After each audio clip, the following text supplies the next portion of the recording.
without taking much of your time, I would directly call upon Dr. Prakash Barjatia to set the lights on the topic, sir. So before we welcome, I would like to give you presentations. Rohit.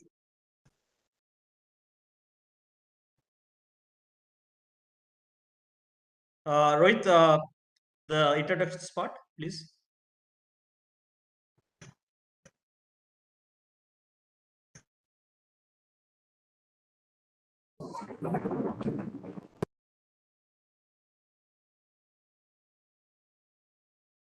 Okay, I think there are some technical glitches. Over to you, sir, Dr. Prakash, sir.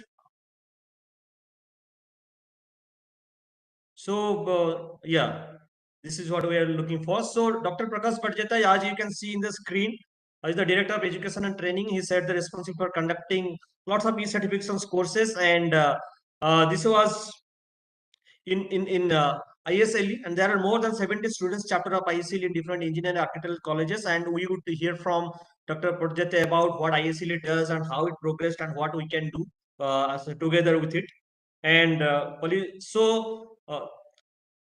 Prakash Bharjatya ji is a kind of expertise in sustainability, in pollution emissions due to lighting and eco-friendly lighting being his subjects of deliberations. He has been nominated as honorary member of ASSOCHAM National Council for GEM as a director, a mighty group of institutes, Pune, instrumental in conceptualization, development, and starting of first ever industry-oriented 2 years techno managerial PG program about which he will be elaborating maybe in lighting technology and energy management. It was in 2007 started it. So let's welcome Dr. Prakash Barjatya. Over to you, sir.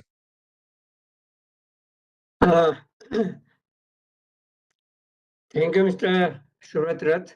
I'm welcoming again all participants and also the speaker of the program today, Mr. Pramod Savkare. It is my present duty to introduce Mr. Pramod Savkare, who is the speaker for the day. Before that, I would like to share the details about, as Mr. Shubh already explained, this program is conducted, organized by the ASSOCHAM Green Energy Movement, along with the Indian Society of Lighting Engineers.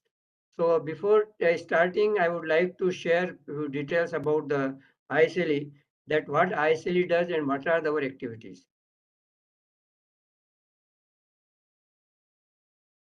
So welcoming all on behalf of ISLE.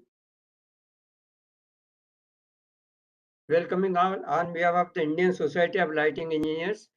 Welcome. This is the a professional body of scientists, engineers, architects, academicians, researchers, designers, students.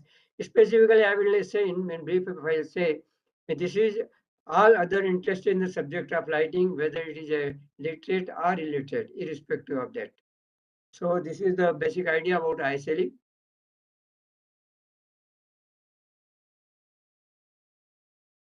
What are the aims and objectives of ISLE? Is it visible? My screen is moving now. Yes, sir, it's moving. Yes, okay. Yeah.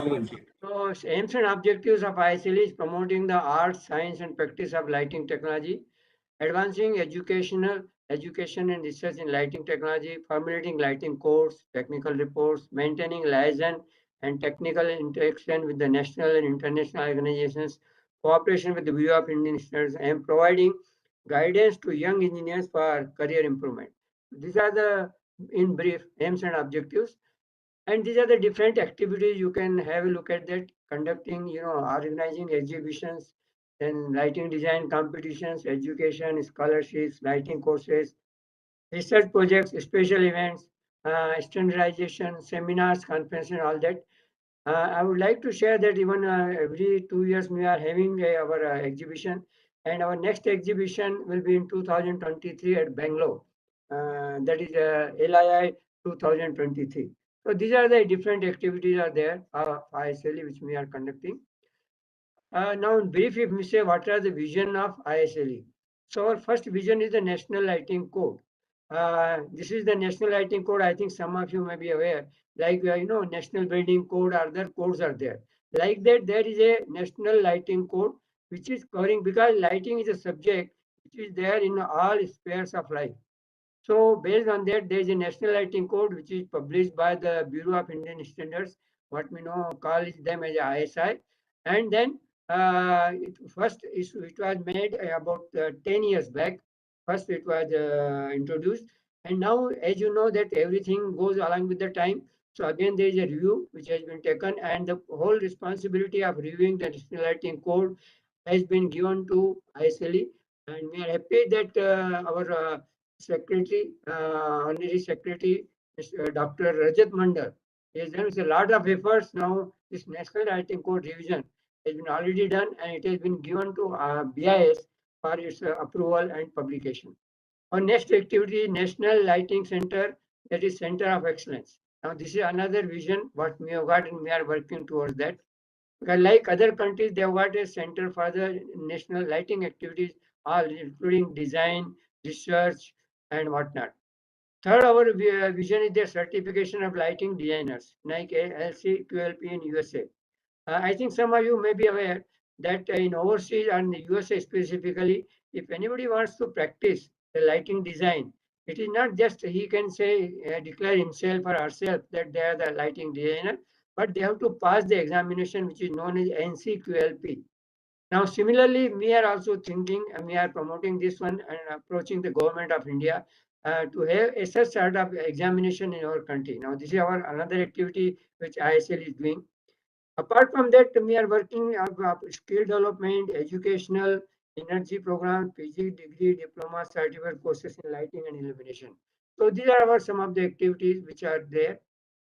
How we are working? So our organization, you can see here, our governing central office is at Delhi.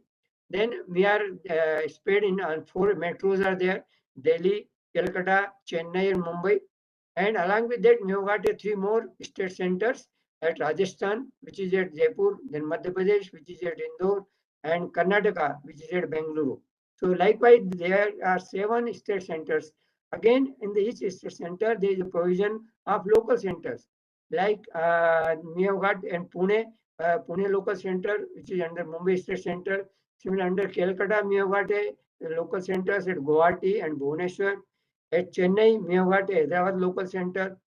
So likewise, we have got another provision of the student activities, student chapters. I am happy to share which I will be now sharing with you. Today, we have got 17 student chapters across the country, out of which seven are there at the under the Pune local center, one at the Indore, four in the Rajasthan, and two under the Calcutta. So these are the student chapters in one at Hyderabad. Likewise, there are 17 student chapters with 1,000 students. Now we are closely associated with the Bureau of Indian Energy Efficiency, Ministry of Power, Bureau of Indian Standards, and also we have got international affiliations, that is ISNA, Illumination Engineering Society of North America, Lux Pacifica, Institution of Lighting Engineers, UK, IES, the Lighting Society, and the SAARC countries. So these are our different activities we are conducting with other bodies. This is our governing body, which is there today in 2002. Our president is Mr. Dilip Kumar. Then Vice President Mr. H. Mukherjee, Dr. Ajit Mandal is Honorary General Secretary. Then Mr. R. Balasubramanian is Honorary Treasurer. Then we have got different directors for the different activities. Apart from that, we have got 6 members which are heading the different state centers. So likewise, this is what our governing body member composition. As I said you, our main activity, one of them, which we have is National Lighting Code, which has been given to the BIS for finalization and publication. As Mr. Strutt said that around 2 years back, we had a MOU with the ASSOCHAM GEM for conducting the lighting courses together. And I'm proud to say, and also happy to say that so far in the last 2 years, we have conducted more than 18 to 20 events, rather on different subjects of lighting, and which you will find today, you will appreciate. Lighting in the metros. Now, this is one of the new areas. Likewise, we have got a number of programs which we conducted so far, around 18 programs together along with the ASSOCHAM GEM. So we are happy to share our collaboration. Coming to the lighting education, because one of my main focus area is on the lighting education. So even the first ever program which is started in the country because as you might have found that still today there is no formal education in the country. So the first formal education which was started in the School of Illumination Science, Engineering, Design at Jadavpur Institute, Bengal. So in that there was a full support given by the ISLE. And then again they also started a PG program in Illumination Engineering. Then again the Manipal, when we started a technical technology program, it was a support was given by ISLE. Again in the year 2007, first ever industry-oriented techno-manager postgraduate program was designed, conceptualized, designed, and implemented successfully. And that is at MIT School of Energy and Lighting, Pune. This is the first ever industry-oriented techno-manager program. Because by experience, we found that there is a need of a such certain course where we do not teach only the technology, but we also teach the management. So that's why this program was there. It was very successful. The first year itself, there was a placement by about 200%. So this program was again with the support of the ISLE. Then again in the year 2013, we started another program at the Mewar University, Mewar, with the Lighting Education Trust UK.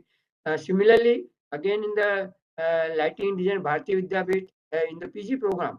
Unfortunately, I'm sorry to say there may be few architectures in this program, but my experience that although lighting is a very important part in the architecture, but still it is taken very lightly.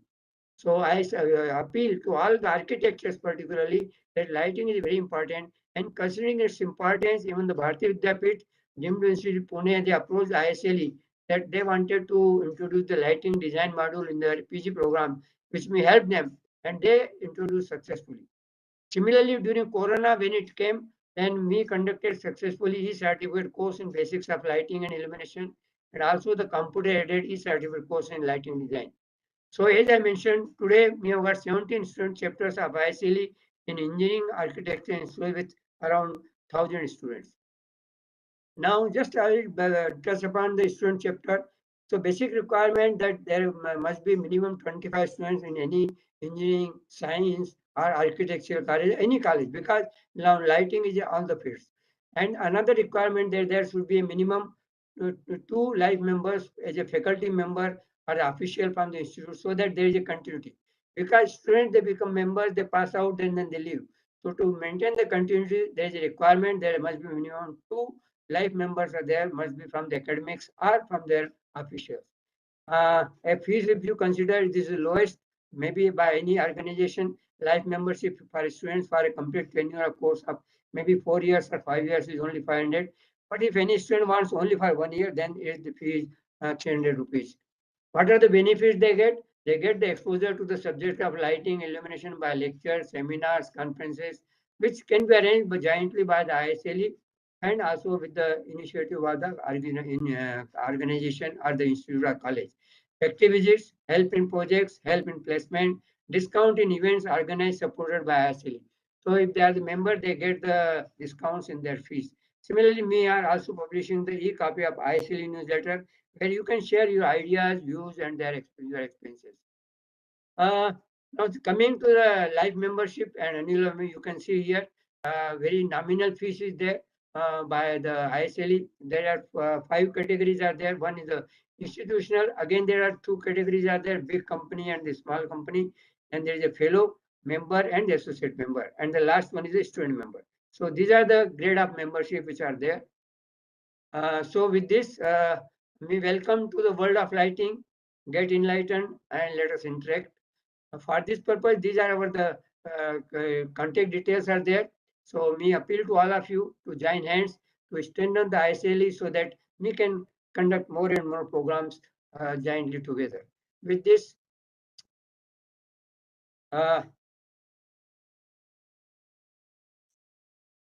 now I come back to this one and I welcome Mr. Pramod Savkare. And for that purpose, I invite Mr. Pramod Sharma, welcome for this program. And I would like to introduce Mr. Pramod Savkare. Mr. Pramod Savkare is the senior MEP expert at Metro and High Speed Rail. Of course, he is expert in the Metro and High Speed. As I know him personally, he is expert in all fields of lighting. Only this is the first time today. I think he's going to discourse on the, which is an entirely new subject. What is lighting requirement in the metros? And this is a completely new subject. And I must appreciate and I congratulate Mr. Pramod Savkare to touch upon this subject, which is going to teach, means touch for about an hour. He has got about 17 years experience in the field of infrastructure projects industry. Out of 16.5 years, 15.5 years experience in E&M design, project management, execution, operation related works in road, rail, metro, high-speed rail infrastructure projects. He has got extensive experience in design reviews of BIM models of station and depots, clash detection of MEP services with other services in BIM, design and development of BIM model of MEP services, lux level calculations, clash detection in BIM, calculated electrical BOQ, BIM model review for station design, SCDA and automation system design, etc.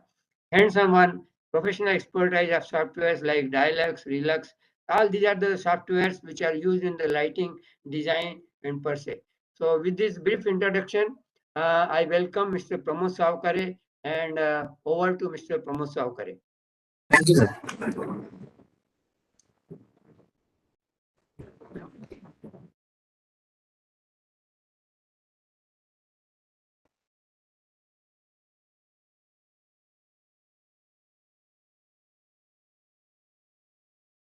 Yeah, the screen is visible. Yeah, it is. Yes, sir. Okay. So today the topic is lighting requirements metro system. Basically, in today's world, we are moving towards the metro array. So nowadays, in every city, you will find the metro system. So that's why today we will going to talk on the metro lighting requirements. What the metro lighting requirement it has, because it is totally different from the railway lighting. As you can see in the railway, it's a common lighting, but here it's quite different lighting than the railways. So let's start with the presentation.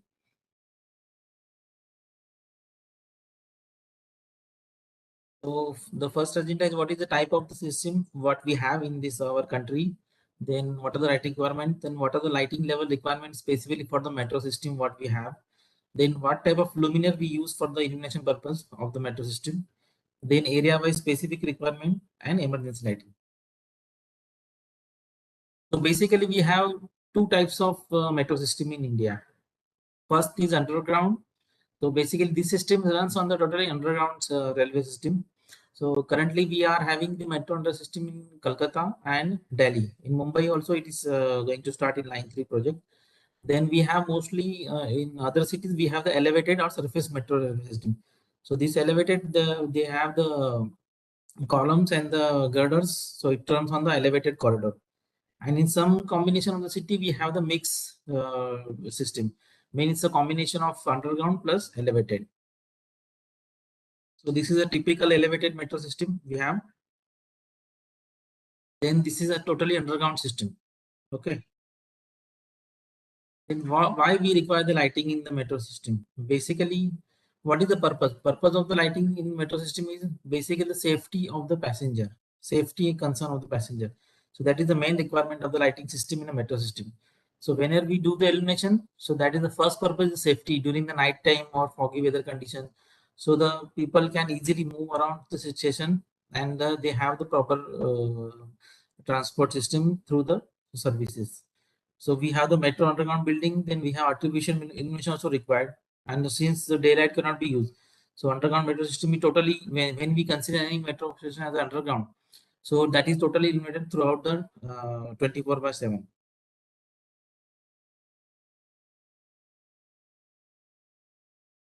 Then what are the requirements? We have the day illumination. It can be achieved by the use of daylight. So we can use also that. Then we have the artificial illumination. So that can be used achieved by the artificial source like LED or CFL. CFL nowadays not is mostly the LED used. Then compound illumination. So this is a combination of daylight along with the artificial illuminants. Then what are the various factors we consider for the metro lighting system design? So when we consider what is the type of the building, whether it is an elevated building or it is an underground building, that is the most important factors while designing any lighting requirement for the metro system. Then what are the desired lux level for the operation purpose? So what kind of lux level is required for the platform, concourse, ticketing area, or any other area?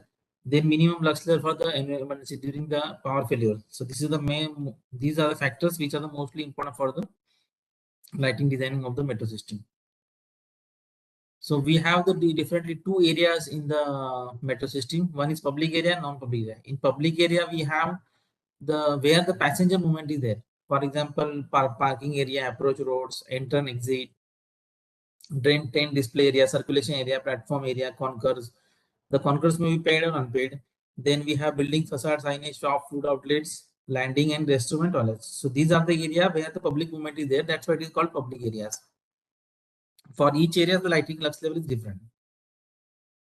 Then we have secondly non-public area. So these areas are where the normal public cannot go. So it is specifically these areas are operational only for the metro staff or operation staff.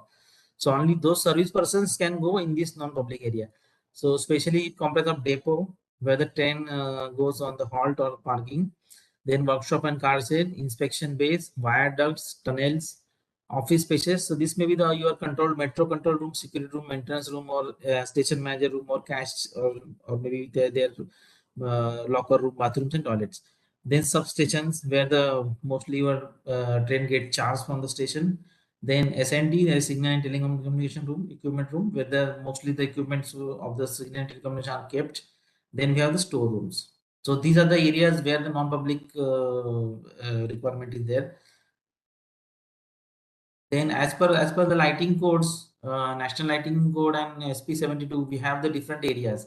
So platform covered portion is 150 lux.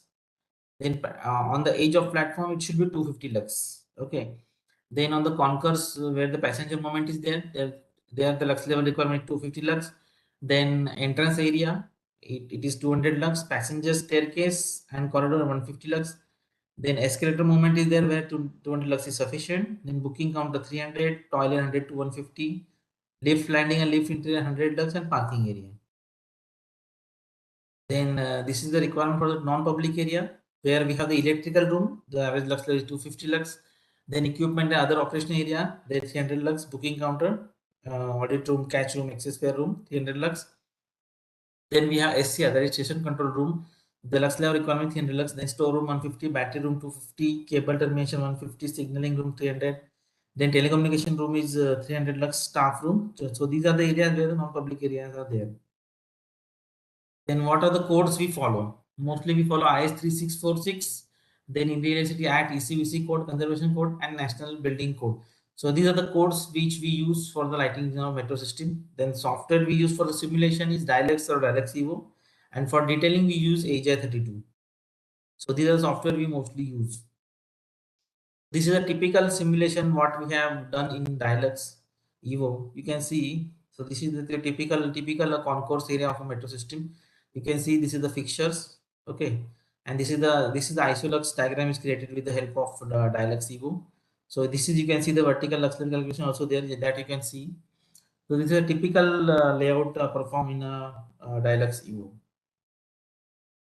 Then this is another area of that same station building. This is a platform level. So you can see the calculations. So average, you can see the 250 lux is there. So all over the platform, you can see the 250 lux level line is there. So these are the typical calculations in Dialogs. And how you do the basically this is the application image of the platform lighting. You can see the fixtures are mounted on the continuous line. Mostly the track fixtures are mounted. Okay, and here this is for the passenger movement. You can see the concourse area where you can use the combination of downlight and all type of combination you can use in concourse area. In escalator lighting, either it may be the self lit or it may be the use of downlighters or combination of LED lights and all that.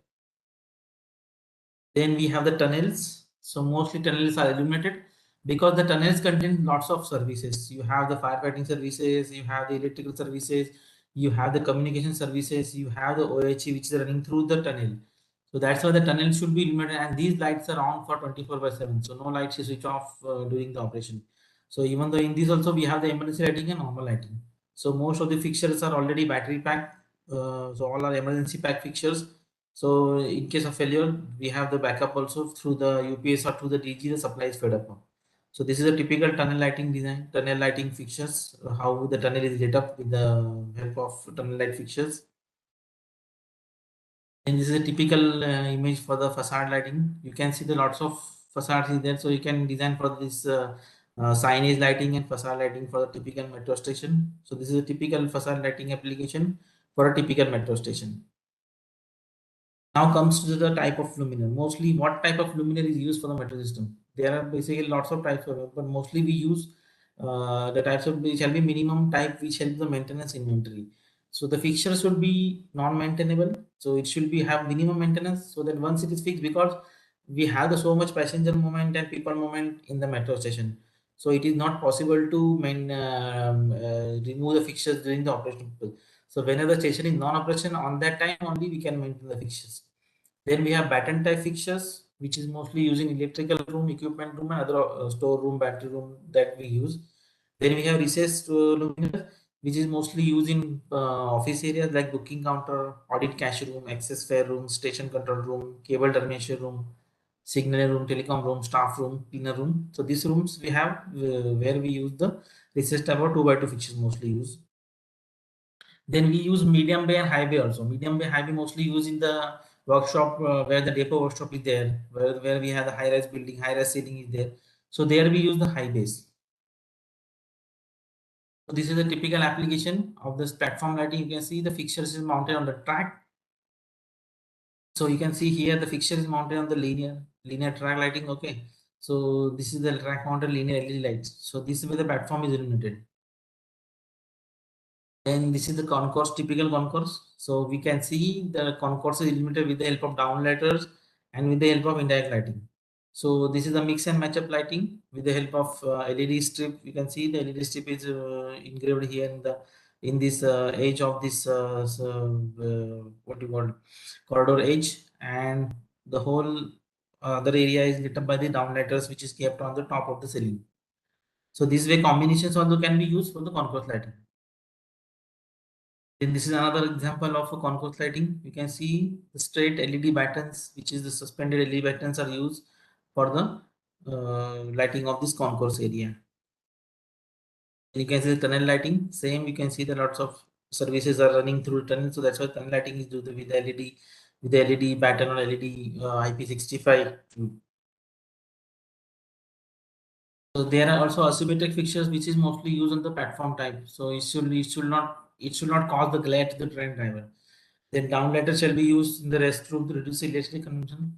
For the inspection bay, IP66 fixtures mostly used. Then the LED fixtures shall conform to the following: LM79. So this is the LM79. It should conform to LM79 and LM80. So this is the minimum requirement for the LED fixtures, which should conform the following LM79 and LED rules. Then what IP the fixture should have?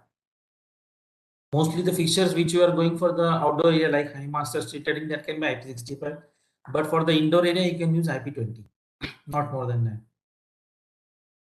Then lighting fixtures in generally fed from the three sources of light. One supply is normal your supply, which comes from the electricity board or electricity transmission company. Then second is a UPS supply. Mostly all of the equipment like escalators, lifts, then your screen door, then your firefighting services, those are supplied through UPS. So in the event of power supply fail, this UPS supplies power to them. Then the third option is diesel generator. So we have the emergency DG also. So in case of UPS fails and normal supply fails, so DG comes in the operation. So normal supply is connected to everywhere in the road, and UPS generally provided with the battery bank with support to the at least 30 minutes. So UPS supplies can certain fixtures also to maintain the desired emergency illumination lux levels for the platform or emergency area. So during the when the UPS is fails, the DG set comes to the operation and provides the proper supply to the particular areas. Then area-wise specific requirement. We have non-public area. In non-public area contains various rooms like electrical room, then ticketing room, audit room. In TSS room, the electrical room, switchgear panels rooms, we have different type of size and calculation. So the source required should be different utility and section. So the rooms is kept in unmanned. So here the fixtures we use for these type of rooms should be unmanned and should be non-maintainable. So once it is fixed, nobody is going to be removed again and again, because these rooms are very, very what you call these rooms are normally it can't be accessed through any kind of persons. Only the maintenance persons can access. So the fixture should be such a manner that it should not fail at any conditions. So it should be totally maintenance free. Then suitable light fixtures provided at a particular height so that it can show the whatever if any fault occurs or anything happens, that should be easily removable. Then lighting installed, maybe install roof beams or wall surface, can be using down rods, maybe also can be used. Then we have signal and telecom. In this room, sensitive electronic equipments are installed. So this is a very critical room where the signaling equipments are there. So these also require to be vertical illumination because these equipments have the most of the electronic reading. So the fixture should be in such a manner that it should be provided proper illumination on the vertical panel, so that the operator or the maintenance guy on the panel, he should be able to see the readings or what are the fault occurs on the panel, and he can cure the fault. Then ticket officing room. This is provided with the ticket where the ticketing is there. So good kind of control light should be there in this area. So most of the current ending index is the RA80 should be provided in this ticket counter. Sufficient information should be provided to clear the visibility so that token can be easily issued for the ticketing area. Then we have the public area. Public area, the most of the big public area is concourse. So in concourse, we can use the combination of downlight as well as the, with the help of downlight as well as the normal lighting, indirect lighting we can use. Since concourse area, we have the lots of public. So the sufficient illumination should be maintained in this area, because this area has lots of amenities like escalators. This area have retail shops, so that sufficient luxury should be maintained on this area. Then because the retail outlets are there, so they have their own lighting. So necessary informations like hoardings, so all should be lit properly so that public can easily move around this area without any disturbance. Then the most of the important area is a platform where the passengers are landing on the deboarding and deboarding in the train. So proper information provided with the clear discrimination of the age. The light fixture shall not create any kind of glare on the passenger as well as train driver. So here mostly asymmetrical type light fixtures we use for the designing of this platform area. Then viaduct portion. Viaduct portion, this is the below of the track portion. So lighting on the viaduct is provided for the illumination to show the passenger passage during the breakdown of the train. So whenever any breakdown happens, so we have the viaduct portion to escape the passenger from that route. So lighting fixtures will be provided with the IP66 bulkhead. Can most of the we use the IP60 bulkhead for this area. The lighting fixtures on the viaduct is only for the emergency exit of passenger, not for the work to be carried out on the viaduct. For execution anywhere viaduct, local illumination can be provided by using power sockets available there. So these fixtures are only used for the execution during emergency purpose, not for the. So these lights are only not used for the all type for it is only used for the emergency lighting. So during the evacuation purpose only these lights will be activated. So if any activity is to be carried out on this portion, so they have to use the localized socket provided in that area. Then this is a typical model of a station. You can see lots of, so here we have the platform area. Then this is escalator. So this is a typical model of a metro station. So this model we have, same model we have, we can do this with the help of EVO. So same model is simulated in the dialects. So you can see lots of calculation we can do with the help of dialects. So this way you can design your system as per your requirement and as per specific parameters. So wherever required, you can do the required calculations and achieve the lux levels as per the requirement station. This is the typical layout of a particular station. You can see here. This is a platform. You can see this is the platform edge. Okay, so these are the fixtures. You can see this is the platform. So here you can see the blue ones are the normal fixtures and the green ones are the used for the emergency purpose. So here we have the kept for the emergency. So these fixtures are fed through UPS and the blue fixtures which are used mostly for the normal lighting supply. So this is a typical layout of a particular metro platform level.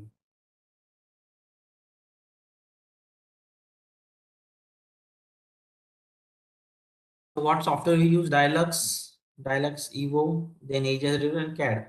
AutoCAD mostly used for the drawing, review, and design purpose. So Dialux is mostly freeware. You can download and you can easily use. AGI is a licensed software. For that, you need a license. Then CAD is also viewer can be used. So this is required mostly for the read drawings. Thank you.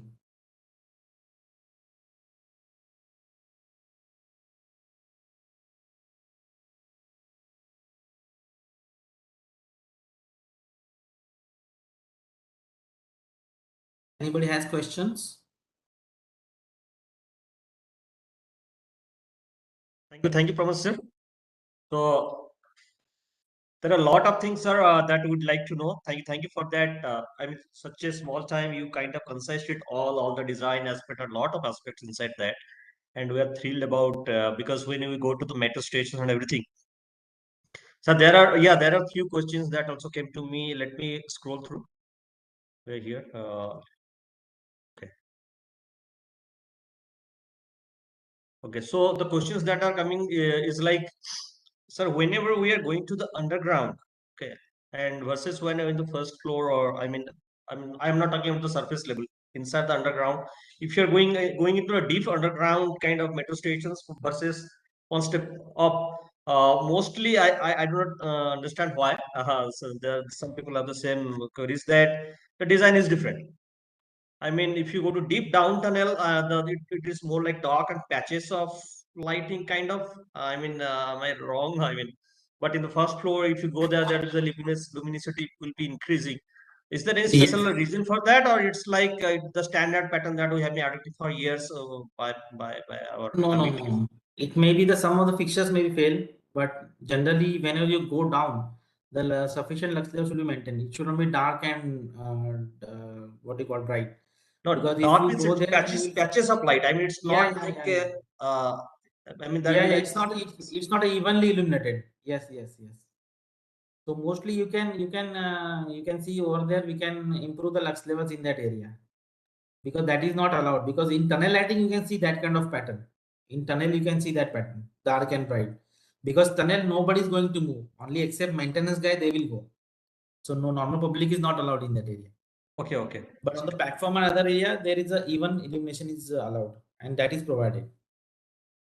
Yes, sir. Thank you very much. There is a question from Mr. Madan Rao. He wants to ask some questions. So he has apprehension that why it is mute. No, sir, you are not in mute. Actually, this is a one-way kind of webinar. If you want, Rohit, uh, can you uh, can you take him to this panel, because this is a panelist kind of thing. So we are not on mute, sir. You can put your questions here, or I'll try to make you take to the panel so that you can directly ask the questions here. Okay. Yeah. Please. Mr. Madan Rao is here. Yes, sir. Please ask your questions. Now you can unmute yourself and ask questions. Yeah.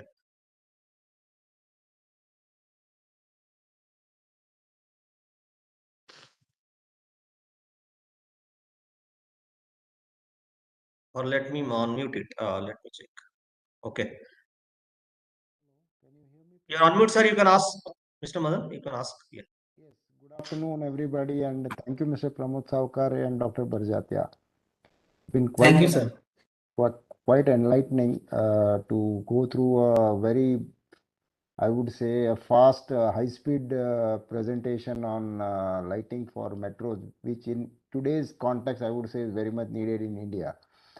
Since he is on board on designing concepts of lighting, I had a couple of questions. That one is that, the specifications of National Lighting Code or IS 3646 do not give details with regard to lighting for railway tunnels and metro tunnels. So do you have any specific recommendations for that which you comply, because that is very essential when the sound waves affect and impact the fixtures, and apart from that the installation. Do you have a specific arrangement done, or it's the same way like we see in other tunnels?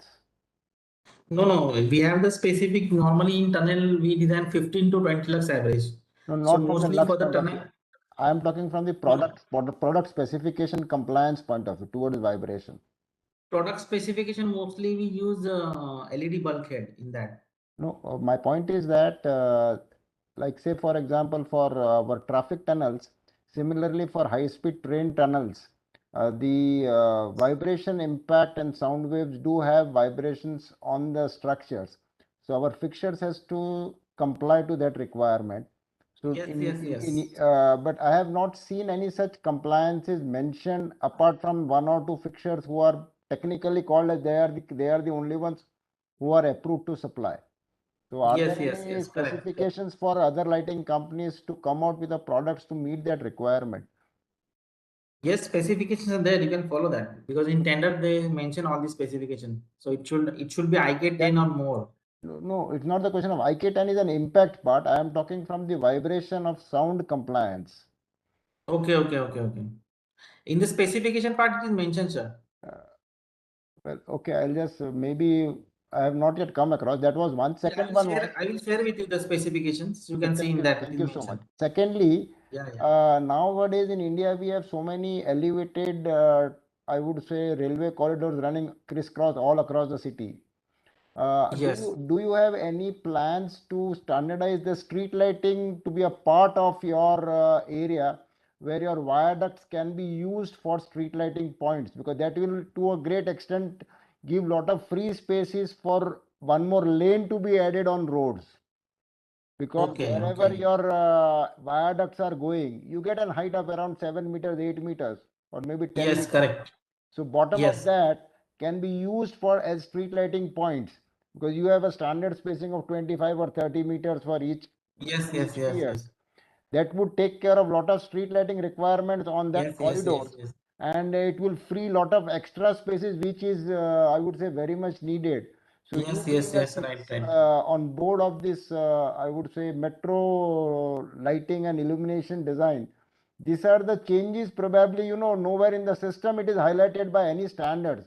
But these are the things as a planner in your MEP, you should I would say put forward to it so that the utilities can use your peers to install their street lights and get rid of these poles and everything, It's a big saving from installation point of view, from a maintenance point of view.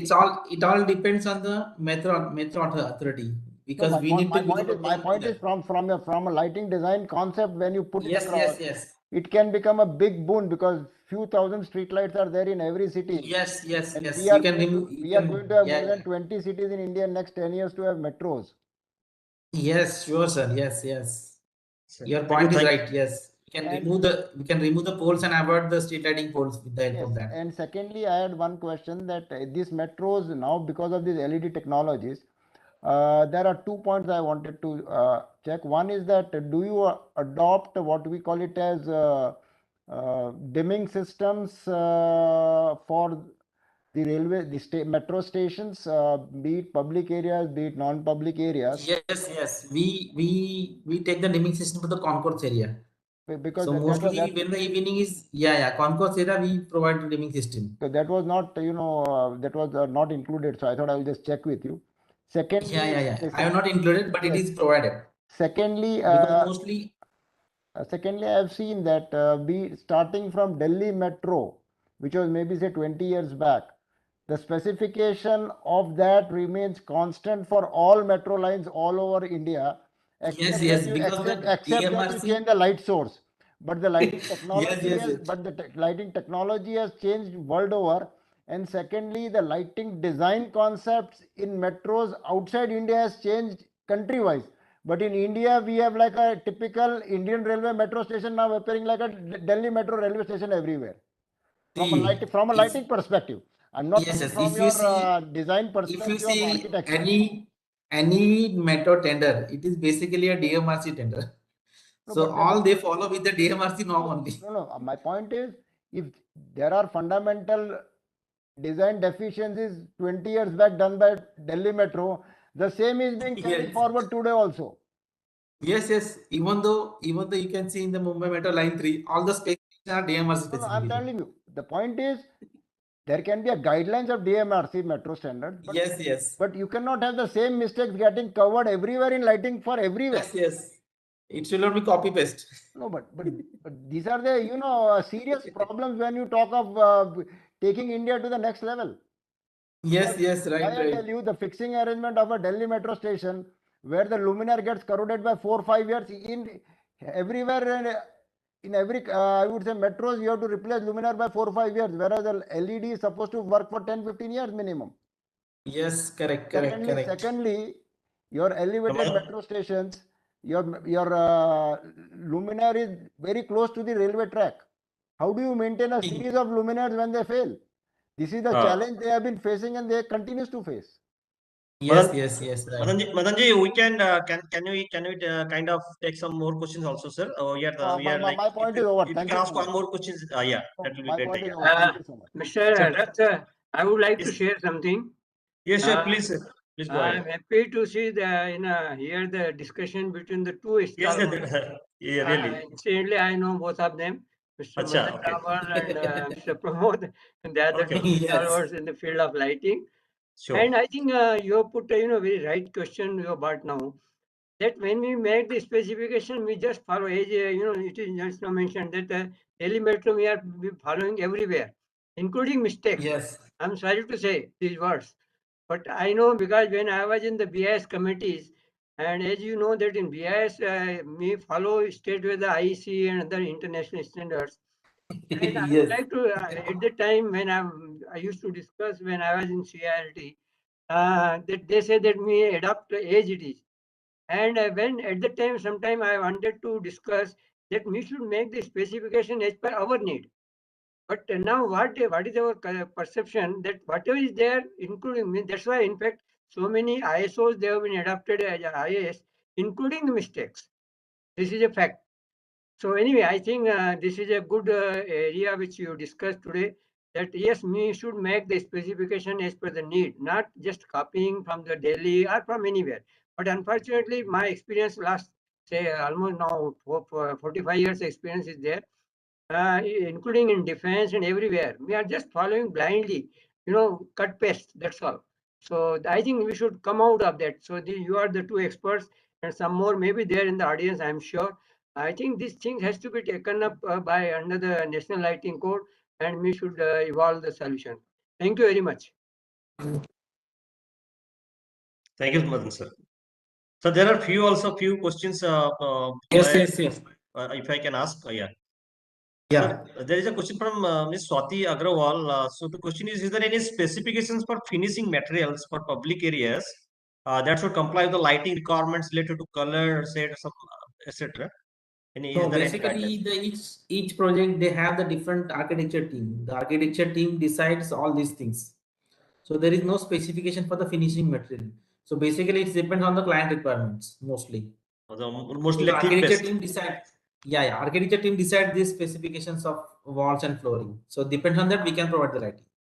Okay, so there is no issues in that. There is no limit for that. Yeah. Okay. And there is one question, sir. What is the role of lighting controls and automations in context of metros lighting? Is there any latest solutions or anything? Yes, we use BMS system in the metro systems.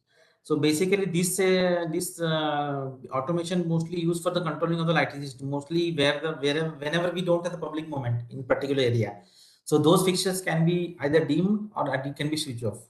So it depends on the application. Mostly in the toilet area, so we can provide the sensors. So whenever there are no public is there, the lighting goes off. So that way we can do the automations and controlling of the lights. So that is Okay, very sir, but important. so metro thing is the controlling and automation is very difficult, I think, because there is never a shortage of populations who comes and Yes. so But there we provide the controlling of light because in the evening the light level is different, at the night the light level is different. So that way we control the light. that's what I say. Dimming. Mr. Madan was Yes, asking about the yes. dimmer and all. Yeah, yeah, I got the point, sir. Anything to add, sir? Oh, nothing. But one question: I, human-centric lighting in tunnel can you provide? In tunnel we don't provide human-centric lighting. okay, this Mr. question Narayan I has. couldn't see this question. Okay,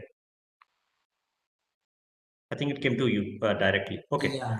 So there is one thing that would you like to share your email ID or anything so that people, if they want, Yeah. 1 minute. I will share. Just a sure, minute. Huh? sure. New metro light concept is about to come in Delhi, where platform will be open to sky. Is there any criteria for lung Yes. level there, and can you guide us?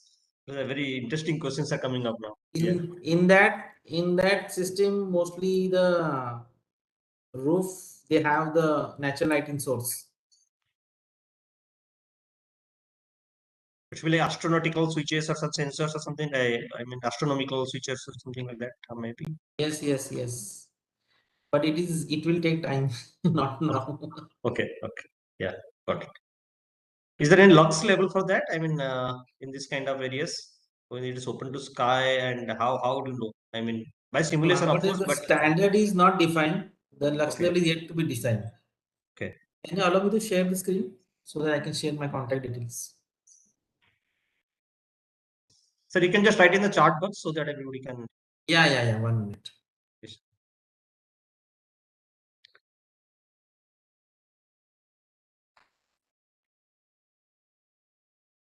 Prakash ji, if you're there, you can. If you would like to add something, then we can wrap up slowly.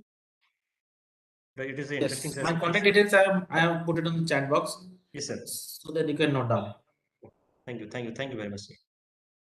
Thank you very much. And yeah, Prakash ji, if you're there, I would like to hear from you, sir. Your words.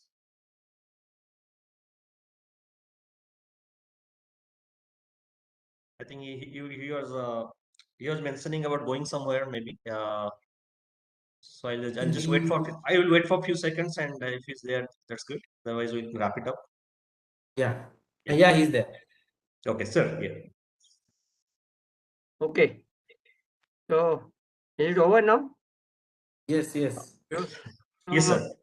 My last. So it's not over. The stock is over. It's just started. Okay. Thank you very much. Thank you all the participants. It was a good number and good interaction, of course, that is important. And it was a nice presentation. Of course, time was less, so I think he could not cover fully, Mr. Pramod. But anyway, I think he has started the dialogue for the very important subjects of the lighting requirement in the metros. So I must thank Mr. Pramod and all the participants, and very important to the ASSOCHAM team. And of course, Dr. Shubha, he is there. But even though all ASSOCHAM team, those who are promoting the lighting subject through the different our seminars and the conferences. Maybe in future, I think we can think for a physical program now, because I think we already did about 20 webinars so far, last 2 years. So now let us plan sometime a physical program, maybe at Mumbai or some other metro, and that will be good. With that, I thank everybody. Thank you. Thank you. Thank you. Over to Mr. Thank you, everyone. So Thank you, thank you, sir. Prakash Thank ji. you. Thank you, Pramod ji. Thank you all. So Thank you. yeah, so I would like to wrap up here Thank you, Mr. with this, Sharma. and that the ASSOCHAM GEM, like the green and eco-friendly movement. This GEM program, we are talking about energy efficiency, lighting efficiency, and everything. And all these concepts, be it residential, be it metro, because we have a railway guide also. We are also coming up with the building design in GEM green building design. That also we are trying to emphasize an optimization of energy design and lighting design as well. So all these concepts go with it, and slowly, and we might have to write all these things there as well in our codes, so that it will be synchronized and go towards a proper synchrony. Yeah, thank you very much. Thank you, Mr. Madan Rao, for your useful Thank you, contribution, sir. sir. Thank you. Thank you. Take care. Thank you. Thank Take Thank care, you. everyone. Thank you. Thank you. Bye bye. Thanks, Saurabh. Thanks, Rohit. So now we can conclude. Yeah. Thank you. Thank you. Thank you, everyone.